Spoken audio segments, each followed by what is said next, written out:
सगळ्यांना विनंती आहे, ही घटना जी घडलेली एकदम अतिशय म्हणजे मानवी म्हणजे लांछनास्पद आहे, अतिशय वाईट घटना आहे। आपल्याला ज्यांनी संजीवनीचे कपडे काढले, ज्यांनी संजीवनीचे कपडे काढले आणि ज्यांनी ते डोळ्यांनी पाहिले या आणि काहीच केलं नाही, या सगळ्यावर कारवाई झाली पाहिजे।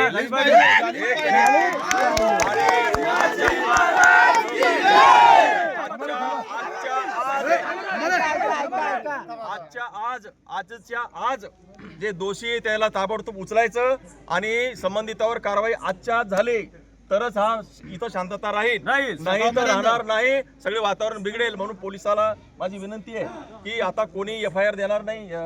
एफआयआर हा पोलिसवाला नाही साहेब, एक मिनिट, हा जो एफआयआर आहे पोलिसाला देतील, कारण पोलिसवाला समोर घटना ही घटना समोर आली, एफआयआर तो देईन, पोलिसवाला देईन।